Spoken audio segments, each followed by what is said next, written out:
bueno, quién está por detrás conduciendo esto, y si con una mirada errónea o una interpretación errónea, a esa persona le empezás a problematizar la fe, cuando no era un problema en sí mismo. Por eso muchos católicos salen corriendo hoy en día de muchos profesionales, lamentablemente, porque le problematizan algo que no hay que problematizar.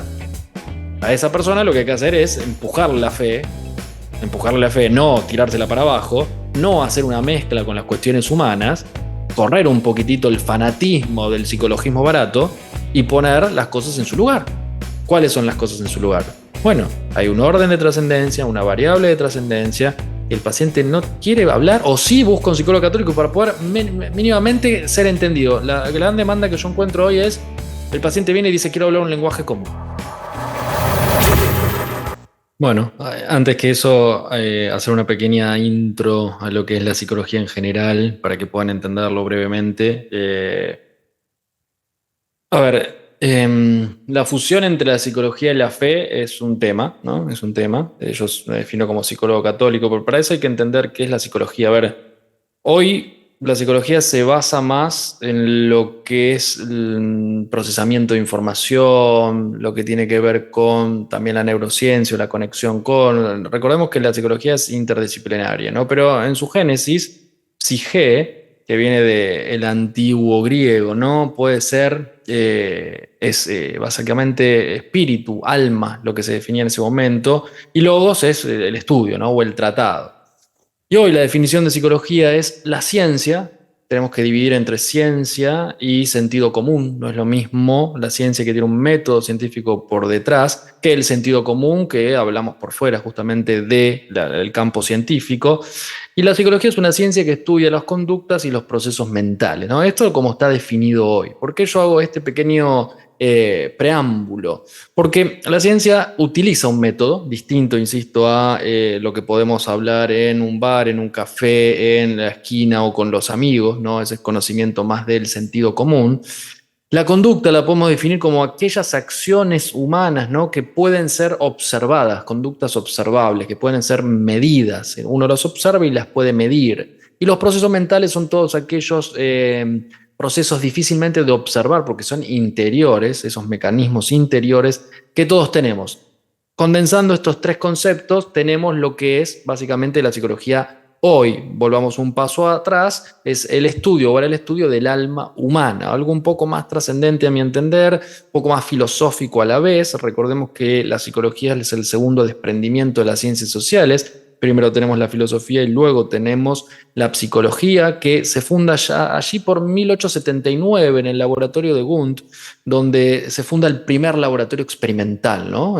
Si tenemos experimentación, tenemos la posibilidad de medir, de observar, de cuantificar. Ahí tenemos básicamente un método. Entonces podemos entrar dentro del campo de la ciencia. Estamos hablando de 1879, no hace tanto, ¿no? Es una ciencia bastante nueva, ¿no? Pero también aclarar qué no es la psicología, ¿no? Muchas veces se entiende que la psicología es la aplicación de tests, ¿no? Bueno, a ver qué me pasa, hagamos un test en internet. Entonces buscamos en Google, test de personalidad, ¿no? Hacemos un test de personalidad y nos arroja una respuesta. Otros hacen un test de astrológico y les arroja otra respuesta. Bueno, la psicología no se ocupa solamente de eso, es un campo solamente. La psicología, y acá vamos con la primera pregunta, no es lo mismo que el psicoanálisis. El psicoanálisis es una escuela dentro del campo o del paraguas psicológico. Es una escuela, es una vertiente que tiene un objeto de estudio particular, que tiene un método particular, que tiene una manera de abordaje particular y que tiene un tratamiento particular, ¿no? La psicología no es lo mismo que psicopatología. Psicopatología justamente es el análisis de lo patológico, pero la psicología es más amplia, o sea, lo incluye. La psicología no es parapsicología, y lo dice alguien que en su momento lo hacía, ¿no? En su momento con la carta natal, con el Reiki, con esto, con lo otro, lo hacía, pero claramente la confusión estaba ahí. Después vino la conversión y todo lo que ya he contado en algún momento, pero no equivale solamente a eso. Y al conocimiento psicológico no se accede solamente por sentido común. Bueno, a ver, los psicólogos lo que hacen es hablar todo el día, y bueno, a mí me gusta hablar, entonces soy bueno con la palabra y me puedo sentar y por la intuición llego a entender al otro y soy empático, entonces bueno, soy casi psicólogo. Mentira, mentira. O sea, tenés que tener una formación rigurosa, una formación sistemática.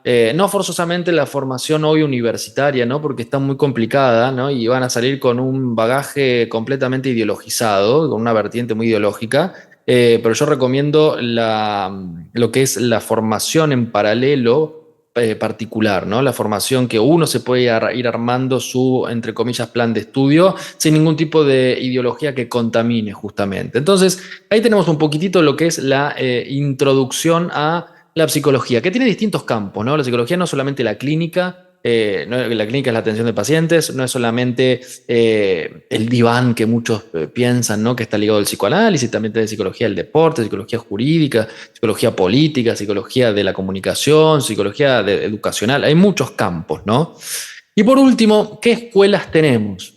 ¿Por qué referencio esto? Porque el psicoanálisis es una escuela, ¿no? Fundada allí por 1850 y algo, por Sigmund Freud, finales del siglo XIX. También tenemos la primera escuela, la que funda el fundador justamente de la psicología, Wundt. Estamos hablando de principios del estructuralismo, ¿no? Allí por 1800, pero más a inicios. Funcionalismo, William James, tenemos la Gestalt con los alemanes y tenemos el conductismo con Watson, ¿no? Entonces, esto es un poco el preámbulo para llegar a qué es el psicoanálisis. Bueno, psicoanálisis tiene básicamente un método particular, ¿no? Y el objeto de estudio, ¿cuál es el objeto de estudio? El inconsciente. Muchas veces en el ámbito académico se dice, bueno, ¿el psicoanálisis es ciencia o no es ciencia? Porque la ciencia comprueba en un laboratorio, pero el inconsciente ni siquiera sabemos topográficamente dónde está ubicado. Bueno, sí, supuestamente estaría por aquí atrás, ¿no? Que mentira, ¿no? Para ubicarlo, ¿no? La conciencia estaría por aquí, ¿no? El neocórtex, lo que puedo conocer, y el inconsciente, que sería lo oscuro, lo negado, lo reprimido, aquello que no conozco, que está en mí y tiene vías de expresión diversas, ¿no? Como por ejemplo los síntomas, los actos fallidos, los sueños, un montón de canales, ¿no? Que tiene para que uno justamente haga consciente lo inconsciente y empiece a sanar. Bueno, el objeto de estudio es el inconsciente y podemos decir que tiene un método que explora este campo. Es una técnica porque aplicada puede generar la cura, ¿no? La cura, como decía Freud, la cura por la palabra, ¿no? A partir de la palabra, no solamente de la catarsis, que sería la expresión sin límites, sino la expresión, la elaboración y el posterior cambio a partir de, bueno, una regla fundamental que tiene el psicoanálisis, que es la asociación libre. Bueno, la regla fundamental es lo que aparezca en la cabeza de la persona en ese momento se dice, ¿no? Lo comunica sin tener ningún tipo de juicio, ni pensar que eso es incómodo, ni pensar que eso no tiene nada que ver, sino se dice porque vía asociación es donde se van a ir encontrando justamente los distintos canales, ¿no? Para tirar de esas piolas, podríamos decir, para traer lo inconsciente a lo consciente y poder ir sanando. Esto obviamente que es muy a grandes rasgos. Recordemos que en la época de Freud los análisis eran más o menos de 5 o 6 veces por semana. ¿No? Hoy es impensado que una persona pueda ir 5 o 6 veces por semana a terapia, ir todos los días, incluido un día del fin de semana. Los costos son muy altos, el tiempo, y uno no está dispuesto a hacerlo. Con suerte hoy un tratamiento es una vez semanal. ¿No? Con suerte, porque muchas veces la persona quiere, bueno, quiero una vez cada 15 días y uno tiene que poner el encuadre, ¿no? Que es otro de los puntos también que el psicoanálisis y todas las vertientes tienen, ¿no? Un encuadre terapéutico. Tiene que decir, no, bueno, acá, como es un inicio de tratamiento, vamos a hacer una vez semanal para que uno pueda tener continuidad y seguimiento, ¿no? De la persona. Y por último, también es un cuerpo de teorías, ¿no? El psicoanálisis tiene mucha teoría para justamente, ¿no? Ir a explicar, ¿no? Poder ir a explicar, poder ir a entender los procesos anímicos, ¿no? Freud hace algunos descubrimientos como los procesos de represión, la teoría sexual infantil, obviamente que el inconsciente, ¿no? Los mecanismos defensivos. Bueno, hay todo un corpus de conceptos que justamente es lo que sustenta la teoría. Después, dentro del mundo académico hay mucha lucha, mismo en las universidades, ¿no? Que el psicoanálisis sí, que el psicoanálisis no, que es mejor las nuevas teorías como cognitivos conductuales, porque esto y por lo otro. Bueno, cada uno después elige qué libro le gusta más, elige qué teoría le gusta más, donde se siente más cómodo, también referido al estilo del terapeuta. Pero bueno, a grandes rasgos podemos decir que el psicoanálisis intenta explicar, describir, estudiar, ¿no? Entre comillas, la psique, el alma humana, cómo se puede formar, cómo se desarrolla, cómo se estructura, cuál es el funcionamiento, ¿no? ¿Cuáles serían aquellos procesos entre mil comillas normales o sanos y dónde está la enfermedad? Y a partir de eso, con la técnica y con el objeto de estudio bien como es fijado, que sería el inconsciente, bueno, ir en búsqueda de esas problemáticas para generar un mayor bienestar en la persona. Los tratamientos psicoanalíticos suelen tener una duración interesante, ¿no? Obviamente que todo en todas las escuelas o en todas las técnicas, podemos decir, lo principal es el vínculo terapéutico, la famosa, entre comillas, transferencia que se llama del psicoanálisis, alianza terapéutica en otras vertientes. El vínculo terapéutico es lo más importante, podríamos decir, para que un buen proceso funcione. Sin vínculo, el paciente, la persona no puede abrir su corazón, no puede abrirse hacia un otro, no puede salir nada, sino va a estar cerrado y lo principal que hay que hacer es que esa persona pueda tener la suficiente confianza para poder abrirse, ¿no? Eso también puede pasar en una dirección espiritual, obviamente, y en cualquier ámbito donde dos seres humanos se estén relacionando desde la profundidad. Esto a grandes rasgos, ¿no? Sí, una cosa que me llamó la atención, lo que son los mecanismos de defensa que se usa mucho también en la pastoral que yo realizo de sanación y reconciliación, ¿es patrimonio de psicoanálisis o ya viene de otras escuelas? El psicoanálisis es bastante, o sea, en su momento pensemos que era más lo filosófico lo que en esos momentos intentaba estudiar el alma humana, ¿no? Por lo tanto, habría que indagar bien ese punto, pero cuando hablamos de defensa o mecanismos defensivos, automáticamente estamos hablando del psicoanálisis en el campo humano, sí. Ah, ok, Campo ok. humano estamos hablando del psicoanálisis, ¿no? Las defensas son súper importantes en el trabajo con los pacientes, se analizan mucho, pero podemos sentarlo que por ahí habría que tener mayor rigurosidad en fechas, pero yo lo situaría por lo menos cuando uno dice mecanismo defensivo, automáticamente va al psicoanálisis. Claro, sí, porque hay una rama, ¿no?, de la psicología también, que es la psicología pastoral, que creo que te muestro un libro, Ujú. ¿no? No, Sí. y justo también habla de eso, y también en el acompañamiento en el proyecto Raquel, y cuando se acompaña a personas que han sido abusadas, también se usa esto del mecanismo de defensa, porque tú sabrás como Ujú. psicólogo, Sí, sí. hay veces que mismas personas jóvenes o adultos como que olvidan ciertas etapas de su vida o incurren en, este, en ciertas actitudes, ¿no?, que más o menos no quieren dejar aflorar lo que les ha pasado, ¿no?, como queriendo olvidar. Sí, a ver, Sí, los olvidos, las lagunas del sí, pensamiento, exacto. aquellos momentos donde uno tiene como una suerte de bache en la línea histórica donde no recuerda claramente, ese es un indicador donde hay que ir a buscar, ¿no? Porque ahí lo que surge o emerge es una defensa que los mecanismos psíquicos instauran para que no se sepa qué está pasando ahí porque es completamente incompetente y angustiante para el propio yo. Entonces tiene que desplazarlo, ¿no? Lo que hace es desplazarlo de la conciencia, meterlo como si fuera en un placard, ¿no? Ponerle 3 candados, guardarlo y ahí que no lo toque nadie. El tema es que cuando vos pones una ropa sucia en un placard y lo guardás con candado, por ejemplo, eso es inerte, no tiene vida. En cambio, los procesos anímicos inconscientes tienen movimiento. Y lo que van a intentar hacer es salir por cualquier lado de manera funcional o sobre todo disfuncional para que la persona pueda darse cuenta. Entonces las lagunas, los baches, como si tuviéramos un video, ¿no? Que parece que se cortó una parte y no tengo recuerdo. Bueno, ahí es donde más nosotros ponemos el ojo porque hay algo ahí, ¿no? Hay algo lo cual es completamente incompetente, trae algún sufrimiento, trae angustia y eso hay que seguirlo para ver cuando uno levanta esa barrera defensiva que encuentra, ¿no? Que el yo lo desconoce. A ver, ¿qué es el yo? La parte consciente, lo que maneja la motilidad, lo que maneja las percepciones, lo inconsciente justamente, que ocupa más espacio, según el psicoanálisis, que el propio yo, más espacio en el psiquismo, justamente es lo negado, es lo oscuro. Hay unas fuerzas, y también tendremos que hablar de principio de realidad, principio de placer, eros y tánatos, ¿no? Como las pulsiones, pero bueno, es como más complejo en ese sentido, pero quería agregar esto que traías vos, que es súper interesante. Sí, justo, y justo para sanar estas heridas tienen que recordar, y ahí está la tarea, pues, del psicólogo, o en todo caso, pues, de aquellos que ejercen este ministerio, ¿no?, de Exacto. acompañamiento de sanación y reconciliación.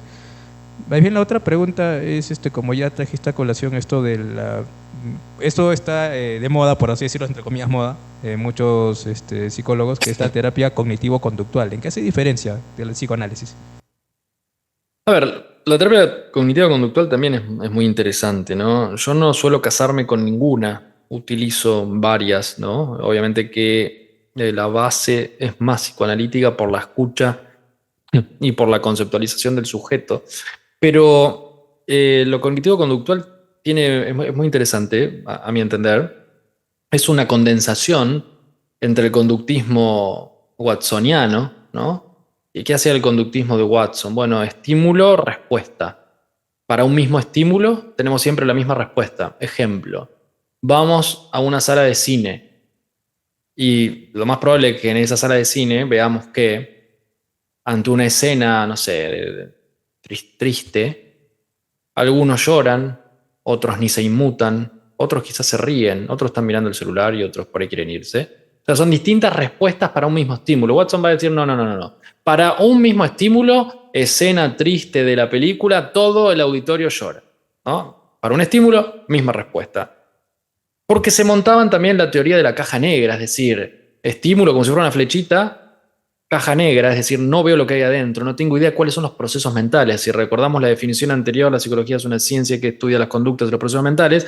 Los procesos mentales son procesos interiores difícilmente observables. Bueno, el conductismo trabaja con eso, con básicamente no conocer lo que está dentro mío y sale una respuesta, el llanto. Ok, ¿qué va a hacer? Bueno, el cognitivismo, ¿no? De la mano de algunos autores, se fusiona con el conductismo y sale la resultante de la teoría cognitiva conductual, que va a estar montada en la analogía del computador, es decir, el computador es un ordenador, una computadora donde vos tenés un procesador, donde tenés un archivo, por ejemplo, que ingresa, un pendrive, un archivo, un mail o lo que sea, y sale una respuesta, una hoja de impresión, mandás un mail, lo que fuera. Pero conoces el procesamiento que está haciendo. Bueno, el cognitivismo se va a meter adentro de la cabeza, va a estudiar los procesos mentales, los procesos básicos, percepción, memoria, aprendizaje, los procesos básicos justamente, para entender desde esta teoría, no utilizando el objeto de estudio del inconsciente. El inconsciente no lo va a nombrar, puede hablar de procesos más automáticos, pensamientos automáticos, creencias profundas, pero va a ir a analizar esto, ¿no? Los procesos mentales con recursos a veces muy concretos que son de mucha utilidad en el análisis del pensamiento, la emoción, los actos, para justamente ir a hacer las modificaciones estructurales interiores de la personalidad, de aquella parte de la personalidad donde se puede modificar algo, que es más justamente del orden del carácter y no tanto el temperamento. Personalidad tiene una fórmula que es temperamento más carácter, temperamento aquello que viene más heredado, colérico, flemático, sanguíneo, melancólico, y el carácter justamente es lo que modela nuestro entorno, nuestros padres, socialización primaria, socialización secundaria, aprendizajes varios, etcétera. Ahí podemos ir a tocar, ¿no? Entonces, la diferencia obviamente va a estar en el objeto de estudio, no va a ser el objeto de estudio el inconsciente justamente. Lo que vamos a tener en el cognitivismo, que es muy interesante, es, bueno, la observación y la experimentación, ¿no? Vamos a observar, vamos a experimentar y vamos a tener como objeto los procesos cognitivos básicos, ¿no? Como decía antes, ¿no? La percepción, la memoria, el aprendizaje, el almacenamiento, que es la memoria básicamente, y se da esta analogía, ¿no? Esta analogía de una computadora y el cerebro humano. El cognitivismo también tiene otras conexiones, ¿no? Con la lógica, con la robótica, con la informática, algo bastante tecno, podríamos decir, porque lo ha estudiado durante mucho tiempo. Y bueno, nada más que la diferencia entre el humano y una computadora es vasta, ¿no? Obviamente de tener emociones y no ser una lógica formal solamente fría y distante. Entonces, en esa condensación del estudio directamente de la conducta observable y de los procesos mentales, podemos decir que tenemos el cognitivo conductual que se utiliza muchísimo y para tratamientos puntuales son muy útiles. Personas que no pueden subir un avión, necesitan viajar, personas que tienen que rendir un examen, personas que tienen alguna fobia social o ataques de pánico, funciona muy bien. Entiendo que el psicoanálisis también funciona muy bien en ese sentido, Pero bueno, como es más del orden del paciente, menos directiva en cierto punto, y trabaja más con lo que el paciente puede asociar, el cognitivismo es un poco más directivo, también es más intervencionismo de parte del profesional. Por ahí requiere un poquitín más de tiempo, pero yo soy amigo de los dos, ¿no? Esto no es como en la Argentina, River Boca, es decir, dos clubes antagónicos, sino que pueden ir de la mano bastante bien, ¿no? El psicoanalista puro te va a decir que el cognitivismo es un desastre y que no sirve para nada, el cognitivista te va a decir que el psicoanálisis es algo viejo, que ya no se aplica más y que no sirve y que quedó en 1800. Pero yo no encuentro, le encuentro importancia o suma o de interés a los dos, ¿no? Y en la aplicación, siempre y cuando tomando lo necesario, se pueden aplicar los dos. Sí, exactamente, porque cada uno aporta algo muy interesante a la psicología y al momento de dar terapias, ¿no? De hecho que sí, no se puede negar.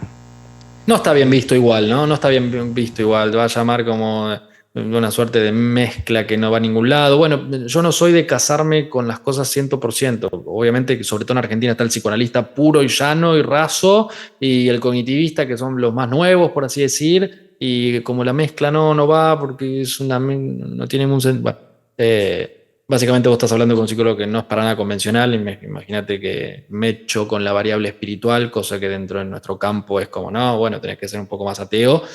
Así que, nada, que le gusta bien y el que no, también. Claro, de todos modos.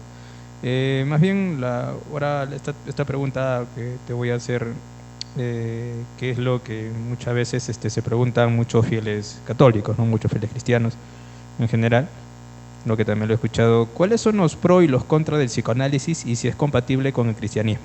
¿No? Eso te lo dejo a ti para que te explayes todo lo que Sí, puedas. no, es muy interesante la pregunta. A ver, cualquier. Estamos estoy pensando, ¿no? Porque estamos esto no está armado, ni mucho menos. Sabía más o menos las preguntas que el padre me iba a hacer, pero no tuve ni siquiera tiempo de pensarlas. Por lo tanto, esto es completamente espontáneo. Estamos en un tiempo complicado porque la variable ideológica se ha metido absolutamente en todos lados. Entonces, hoy no es que el psicoanálisis puede ser peligroso, el cognitivismo puede ser peligroso la persona que esté conduciéndolo por detrás, ¿no? La persona que esté conduciéndolo por detrás, independientemente de la teoría que maneja con el libro que lee de cabecera, ahí puede estar el problema, ¿no? A mí me llegan muchas demandas de todas partes que están cansados de que les hablen siempre lo mismo o que ante un problema, no sé, relacional, la cultura del descarte sea lo primero. Hablan de temas como el aborto o están muy ideologizados. Entonces, los pacientes muchas veces, sobre todo los que son católicos, ¿no? Los que son creyentes, están muy cansados de esto y no quieren buscar un psicólogo convencional, sino buscan más alguien que pueda vincularlo con la fe. Hay pocos, somos pocos, por lo menos los que públicamente están. Un poco, lamentablemente, debería haber más porque hay mucha demanda. Entonces, no es tanto el marco teórico, a ver, sí tiene sus cuestiones, el psicoanálisis más puro en sus inicios, el psicoanálisis clásico, sí, va a hablar, ¿no? De la teoría sexual infantil, va a estar bastante vinculado con la sexualidad, y bueno, ahí viene un católico que quiere vivir la castidad y que quiere tener las relaciones en matrimonio, y bueno, y se hace un poco la confusión porque muchas veces es tomado como la demanda del paciente de quiero vivir la castidad como la represión sexual y la imagen de Dios, la proyección de tu propio padre, y se arma toda una mezcolanza porque lo que sucede es que no se separan las variables. Es decir, si el psicoanálisis es visto desde algo muy materialista, sin incluir el orden de la trascendencia, nos vamos a quedar con que todo es una proyección del Padre terrenal, con que Dios en realidad es mi Salvador, no por el hecho divino, sino porque yo estoy buscando el Salvador humano, entonces reprimo y se arma un lío tremendo y la persona sale con la cabeza quemada, como quien diría, que hay que separar las aguas. Bueno, la persona es creyente, tiene un vínculo con Dios. Obviamente que sí, el padre Kentenich va a hablar de la transmisión de los afectos, ¿no? Que la relación que tengas con el Padre Dios va a tener una vinculación a la relación que tengas, por ejemplo, con tu propio padre, ley de transmisión de afectos. Pero eso no quiere decir que en realidad vos estés creando la fantasía de la religión, como alguna vez alguien me ha dicho, sobre todo con los exorcismos. Una vez un terapeuta me ha dicho, usted se ha creado una fantasía con los exorcismos, ¿no? Yo, para el que no sabe, está mi testimonio en YouTube, pasé 1 año y medio en exorcismo, o sea, sé muy bien lo que es, lo conozco muy bien de adentro y me dedico no a hacer exorcismo, sino a trabajar con sacerdotes que lo hacen. Entonces es muy divertido cuando vienen esos comentarios, ¿no? Usted se generó la fantasía, usted se lo inventó. Claro, por eso hablo de la persona como el problema por detrás. Es decir, si la persona tiene una concepción de solamente la variable humana dentro de su cosmovisión, anulando el orden de la trascendencia. Y claro, yo me inventé los exorcismos, no existió, en realidad era todo un fantasma de mi cabeza y yo deliro y soy casi un cuasi esquizofrénico. Bueno, claro. Entonces el problema está ahí. Después, la teoría puede servir muy bien, viene un católico o quien sea, y puede utilizar, ¿no?, el psicoanálisis como ir hacia la profundidad, ¿no?, trabajar sobre su propio ser, ir en búsqueda de aquello que ha históricamente traído, ver cuáles son sus mecanismos defensivos, cuáles son sus pulsiones. Puede ser muy interesante y yo lo practico todo el tiempo. Pero el tema es, bueno, ¿quién está por detrás conduciendo esto? Y si con una mirada errónea o una interpretación errónea, a esa persona le empezás a problematizar la fe, cuando no era un problema en sí mismo. Por eso muchos católicos salen corriendo hoy en día de muchos profesionales, lamentablemente, porque le problematizan algo que no hay que problematizar. A esa persona lo que hay que hacer es empujarle la fe, no tirársela para abajo, no hacer una mezcla con las cuestiones humanas, correr un poquitito el fanatismo del psicologismo barato y poner las cosas en su lugar. ¿Cuáles son las cosas en su lugar? Bueno, hay un orden de trascendencia, una variable de trascendencia, que el paciente no quiere hablar, o sí busca un psicólogo católico para poder mínimamente ser entendido. La gran demanda que yo encuentro hoy es, el paciente viene y dice, quiero hablar un lenguaje común. Quiero decir Dios y que me entiendan y no que me digan que estoy loco. Quiero decir, no sé, matrimonio y que no me digan las familias. No, matrimonio hombre, mujer, mujer, hombre, no quiero que me digan las familias. Quiero hablar de la sexualidad y no que me digan, no, bueno, sexualidad libre, haz lo que quieras porque si no, sos un reprimido, sino que lo entiendan. Esa es la gran demanda. Pero lamentablemente, obviamente que el psicoanálisis está muy vinculado con el ateísmo. A mí me han dicho psicoanalistas, vos no podés ser psicólogo si sos creyente. Bueno, está bien, hacé lo que quieras, yo hago lo que se me canta a mí, ¿no? Pero no, es como un axioma, ¿no? Si vos sos psicoanalista, no todos, que quede claro, no todos, pero una porción, sí. Es como, bueno, mi Dios es psicoanálisis, Freud, Lacan y compañeros, ¿no? Entonces, eso hay que correrlo un poco para entender bien la antropología. Bueno, la antropología se basa justamente en el estudio de estas variables, la variable humana, la variable espiritual, ¿no?, psíquica, es un triángulo, ¿no? La variable espiritual, la psicológica, la corporal, ¿no?, interactúan entre ellas, pero no hay que anularlas. Entonces, también después viene el otro problema, ¿no? El creyente que es muy religioso y piensa que solamente va a sanar sus cosas en el orden espiritual, ¿no? A ver, el orden espiritual, lo espiritual, el orden humano, lo humano, ¿no? Entendamos bien, porque si no se arma también ahí un lío. No, bueno, yo voy, rezo y ya me sané. Pero pará, sí, Dios te va a sanar mucho más que el psicólogo, esto estamos de acuerdo. Pero tampoco Dios anda haciendo milagros cada 2 segundos. Andá, trabajá tus miserias, tu historia, todo lo que tengas que trabajar con un profesional competente y en paralelo trabajás con tu director espiritual, trabajando las cuestiones espirituales. Entonces, de los dos bandos se dan muchas veces esas cuestiones, ¿no? Yo no necesito trabajar lo humano porque, y después ves que hay cada cosa, ¿no? Y yo trabajo con varios sacerdotes, ¿no?, en comunión, viendo los aspectos humanos de este lado, el sacerdote los aspectos espirituales, y se hace como un nitro, una potenciación de esa persona. No sé si te respondí, me fui un poco por la rama. No, está bien, sí, está bien que es entendido y se puede decir que en realidad depende mucho de quien haga la terapia. Porque de hecho yo Sí. entiendo de que hay psicólogos que no son creyentes y que obviamente me he dado cuenta también en algunas personas que vienen a conversar conmigo cuando les doy este acompañamiento y me dicen, padre, lo que pasa es que ese psicólogo no, o psiquiatra no tiene esta variable de trascendencia. Por eso es que cuando yo le he hablado de estas cosas, porque también tenían problemas espirituales, no me ha entendido y me ha dicho de que es una fantasía o que no creen simplemente en eso. No, y no han avanzado. En cambio me decía, con usted te ha avanzado más que con este psicólogo. Yo, bueno, yo no soy psicólogo, lo digo, pero el detalle es que yo sí tengo en cuenta la variable, todas las variables. O sea, incluso me atrevería a decir de que si hablamos de parte humana, entonces yo digo, la persona humana es un ser biopsico socioespiritual, es decir, la parte espiritual es parte también del ser humano, porque si no, no seríamos humanos. Entonces se trabaja todo. Se trabaja todo, ¿por qué? Porque Dios tampoco no ignora los procesos humanos, o sea, los procesos de la psique, ¿no? Y de la biología. O sea, no los ignora, sino que son parte, como los procesos de duelo. O sea, yo es lo que digo a la gente, o sea, especialmente en un funeral, en los velorios, les digo, si tienes que llorar, lloras, si tienes que sacar tus sentimientos, sácalos, no los reprimas. Les digo porque Dios entiende y sana de esa forma, Dios sana de esa forma, con esos procesos de duelo, le digo.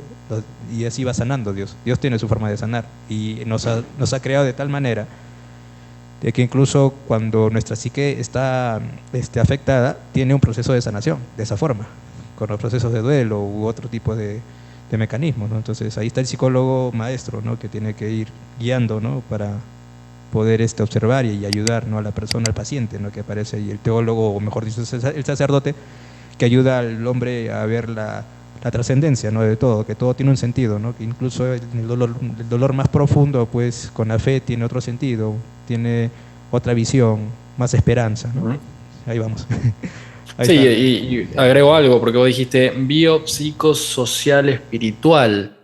La OMS no lo define así, la parte coma espiritual no existe, ¿no?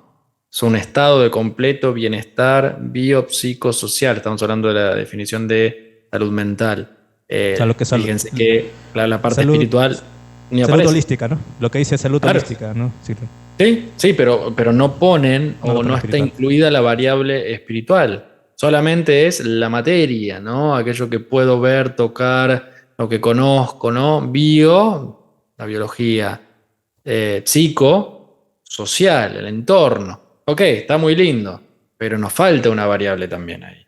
Es la parte espiritual, ¿dónde está el espíritu como parte constitutiva del ser humano? No, bueno, no existe. Somos hipermateria, entonces, bueno, ahí podemos abrir otro campo de análisis, ¿no? Pero, bueno, quería agregar eso. Sí, sí. Sí, yo también leyendo a José Carlos Bermejo, que es un experto en pastoral de la salud, justo él citaba eso, pero él agregaba la parte espiritual, ¿no? Y espiritual. Aparte también hay que tener en cuenta, se va en contra de lo espiritual, pero es precisamente esta parte espiritual lo que nos permite tener la inteligencia, la voluntad y la libertad. Incluso lo racional viene gracias a que tenemos un alma espiritual, si no, no seríamos seres racionales. ¿No? Es Exacto. así, exactamente. Entonces, por ahí va la cosa. Pero somos una unidad de alma, cuerpo, espíritu, no podemos disgregarlo, no podemos caer en el error quizás cartesiano de dividir alma, cuerpo, que después sería el error que están cometiendo los ideólogos de género, ¿no? Actualmente, que mientras te tengas en tu mente una idea, pues según esa idea tienes que vivir. Si yo me siento mujer, entonces mi cuerpo toca transformarlo, traer la tecnología. Y de verdad a veces me da mucha cólera cuando encuentro psicólogos que están a favor del aborto y ideología de género. Le digo, ustedes nunca, creo que Muchos. nunca Mayoría. han tratado el síndrome postrauma, así les digo, ¿no? No. No, bueno, pero ahí es donde hablaba yo antes de el problema de la ideología metida en la profesión. Y después va a saltar algún detractor y va a decir, bueno, pero vos tenés la ideología del cristianismo. Está bien, llamala como quieras, a ver, pero estamos hablando de que el psicólogo católico justamente lo que intenta es llevar a Dios, ¿no? A partir de lo humano, o mínimamente dejarlo ahí para que después el sacerdote trabaje. El psicólogo ideólogo de género, ¿qué hace? Bueno, saquemos las conclusiones. Si es abortista, asesinato de personas. Y la ideología justamente a qué lleva, a un sinfín de traumas y de trastornos. Entonces, la verdad que no es muy positivo, pero está cooptada, las universidades están cooptadas de esto, los planes de estudio están cooptados de esto. Y después, si no, bueno, tenemos el caso ya el año pasado, ¿no? En México, donde este estudiante se graduó con un promedio muy, muy alto y dio su discurso al fin de curso, ¿no? Diciendo que respetar la familia, la vida, la concepción, no sé qué, y quisieron sacarle el título, tuvo que poner abogados, salieron, bueno, Agustín Laje y compañía a tratar de defenderlo, ¿no? Todo el campo, todo el auditorio silbándolo y haciendo cartas para sacarle el título. Bueno, eso es lo que tenemos, lamentablemente. Y la otra vez yo subí un video, con esto cierro, ¿no? Subí un video de psicólogos egresados allí en México, les preguntaban qué era una mujer y no sabían cómo definirla. Bueno, esos profesionales lamentablemente son los que después van a ir a atender y en vez de ayudar a sanar a las personas van a generarle más lío, ¿no? Pero todo por no porque sean malos, para nada, sino por una variable ideológica donde se ha comprado, porque se ha enseñado eso, ¿no? Se ha tenido el pensamiento crítico necesario como para poder discutir esto un poco y bueno, yo voy por ahí, ¿no? Uno va por ahí, lamentablemente. Muy bien, Pablo, nos has ilustrado, has dado una conferencia magistral, ¿no?, de lo que es el psicoanálisis y lo que es la psicología, pues, en general, ¿no? Como dándonos grandes matices para quitarnos tantas dudas que también a mí se me han quitado las dudas, ¿no? De hecho, uno siempre aprende todos los días. Bueno, yo ya, tengo que cortar el programa porque justo tengo reunión con los catequistas de aquí en mi parroquia, que ya están esperando. Ya tenemos el sábado una jornada con los jóvenes de confirmación y sí, estoy también con esta lucha de enseñarles lo básico como para poder emprender una batalla cultural, ¿no?, a los jóvenes de confirmación y de la pastora juvenil, que es necesario aquí. Y bueno, vamos a invocar también la protección de San José y también de mi padre fundador, San José Marelo, el 30 de mayo sus fiestas, y que los oblatos de San José este mes también, recordamos a María, recordamos a San José Obrero, que es el que hará la puerta a María, ¿no?, para su mes, y terminamos con San José Marelo, que es nuestro fundador, que pudo hacer posible esta obra de los oblatos de San José. Voy a dar la bendición. El Señor esté con ustedes y con tu espíritu, y la bendición de Dios Todopoderoso, Padre, Hijo y Espíritu Santo, descienda sobre ustedes. Amén. Muy bien, el jueves próximo tendremos a Juan Bosco Abascal, ¿no?, en el programa. Vamos a tener un bonito programa. Aún no defino el tema, pero ya lo tendremos aquí en estudio, ¿no? Bueno, ya vendrán más programas y también ya comenzaré a publicar ciertas canciones. Creo que alguno ha visto un video de mi país cantando rap. Ya, entonces Lo vimos, lo he visto. Voy a comenzar también a hacer canciones con batalla cultural, no batalla cultural, pero en hip hop, como para que pegue a los jóvenes, pero con letra que tenga que ver con batalla cultural, y eso pues para que tenga más acogida entre la juventud. Hay que usar los dones que el Señor nos da, así que hay que usarlos. Muy bien, muchas gracias, Pablo. ¿Me permites un minuto en interno? Sí, me quedo. Hola, te doy la bienvenida a esta cuenta de Patreon. ¿Por qué decidí hacer o crear una cuenta aquí? El trabajo de batalla cultural desde mi ámbito, la psicología, como todos los ámbitos, ¿no?, implica tiempo, implica inversión, implica conocimiento y sobre todo mucha disposición, ¿no? Particularmente mi trabajo principal no es de la difusión de la batalla cultural de la psicología, sino tiene que ver con la atención de pacientes, el dictado de clases en las universidades, entre otras cosas. Por lo tanto, decido abrir esta cuenta para que quien quiera y considere mi contenido de valor pueda hacer una pequeña donación. Vas a encontrar 3 niveles, ¿no?, con distintos valores, que son contribuciones muy pequeñas, para poder ayudarme, que el contenido sea más profesional, poder dedicarle mayor tiempo, mayor posibilidades de formación también, sobre todo para que esto llegue a más personas y podamos ser más cantidad a la hora de argumentar en esta hegemonía lamentable de izquierdas y de progresismo. Por lo tanto, te doy la bienvenida nuevamente y te agradezco por estar aquí.